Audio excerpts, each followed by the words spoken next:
Hello everybody, gonna make this quick. I'm trying to do my 30 seconds video vlog thingy before I start, and I'm just making this up on the spot, so it might not be very good. Sorry I didn't make one last week. I was busy.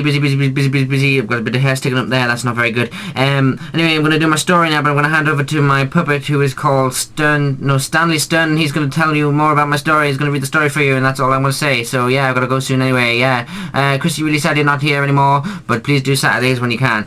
Sean, yay, woo, cue intro video.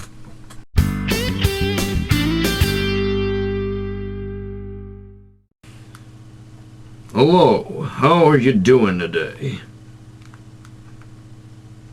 I'll be going now. Goodbye.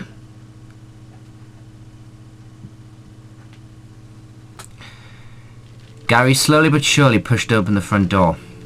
As he did, a blast of warm air smothered his face, sending a shiver down his spine. Gary was one who never really reacted well to sudden changes in temperature. However, this was irrelevant in this case because just as soon as the heat had emerged, it had disappeared. Gary was a little confused but decided to brave on into the house. Considering that the exterior of the house was so decrepit, the interior was creepily immaculate. The walls were covered in the daintiest wallpapers, patterned with lilies and other flowers. The wood flooring in the entrance was in pristine condition, as if it had been recently buffed. A beautiful leather armchair sat in the far left corner of the room. Gary felt invited by it and headed toward it. He sat on it and felt as if his whole body was being swallowed by it. It was also hypnotically comfortable, forcing him to close his eyes. His eyes were closed for barely 5 seconds when he heard a bang coming from the kitchen. His eyes opened with haste. He was welcomed back into the room to find that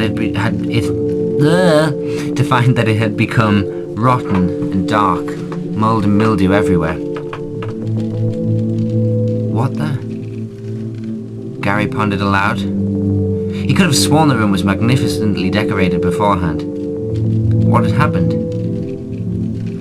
As confused as he was by what had just happened, he was still plagued by the noise that disturbed him from his nap, and with that headed towards the kitchen. He was about to open the kitchen door when suddenly he heard some music playing from what he thought could only be the dining area. He turned back on himself and headed to the other end of the corridor. As he got closer to the door, the music grew louder. The sound of a string quartet filled the air, almost lulling him closer and closer. A familiar smell hit Gary. Turkey, he thought. He opened up the door where he was greeted by a Stepford-like housewife, her hair and clothing in perfect order. "Hello, dear," the woman said. "We didn't think you were going to make it." She moved out of the way, showing a long table with 10 seats. There were 8 seats taken up by various people of varied ages. 2 seats remained. Gary gathered that one belonged to the woman and that the other one belonged to him. "Take a seat, dear, or there'll be nothing left for you." Gary was puzzled by the scent of Gary was puzzled, but the scent of the food was far too enticing for him to refuse, so he made his way to the chair at the foot of the table. "Okay," said the lady, as she assumed her rightful place at the head of the table. "Let us say grace." Everyone closed their eyes, including Gary, as the woman began saying grace. Gary found it hard to understand the woman as her voice began to fade away. Then suddenly he heard, "Amen," to which he joined in. He opened his eyes, eager to begin consuming the delicious meal that lay before him. As he opened his eyes, a cold wind blew through the room. "Where is everyone?" Gary thought to himself. The room was empty and hollow, and the table was bare. The window was smashed as a torn curtain fluttered in the draught. He sat there, frozen.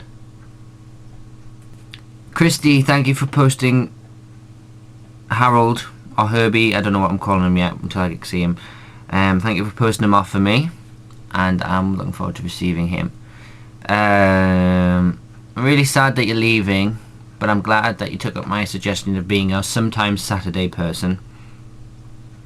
And Sean, I'm glad you're joining us again, because Your videos are always extremely funny to watch. And yeah, like Christy, I don't think I'm very good at reading. I'm not very good at writing or reading, to be quite honest. Very good at writing stories, but Christy had a read of this and she says it's quite good. So it's not brilliant. I'm not Stephen King. I'm not John Green. I'm not anybody. I'm just me. Anyway, before I finish, I think I've decided what I'm doing next year. In September, I'm going to start, because I finished my foundation degree in acting this year, but I could go and do a third year, but I thought I want to specialise in something, so I'm going to go to London, if I get in, to a drama school and do a degree in puppetry, and then move on to my masters and see what happens. So yeah, but I might be moving out here somewhere near college for the last 5 months of college or so, just to get a sort of feel of living away from home before I really move away from home, like an extra bloody 300 and so miles or whatever it is. I don't know. So yeah, Nathan, I'll see you on Monday. And yes, goodbye.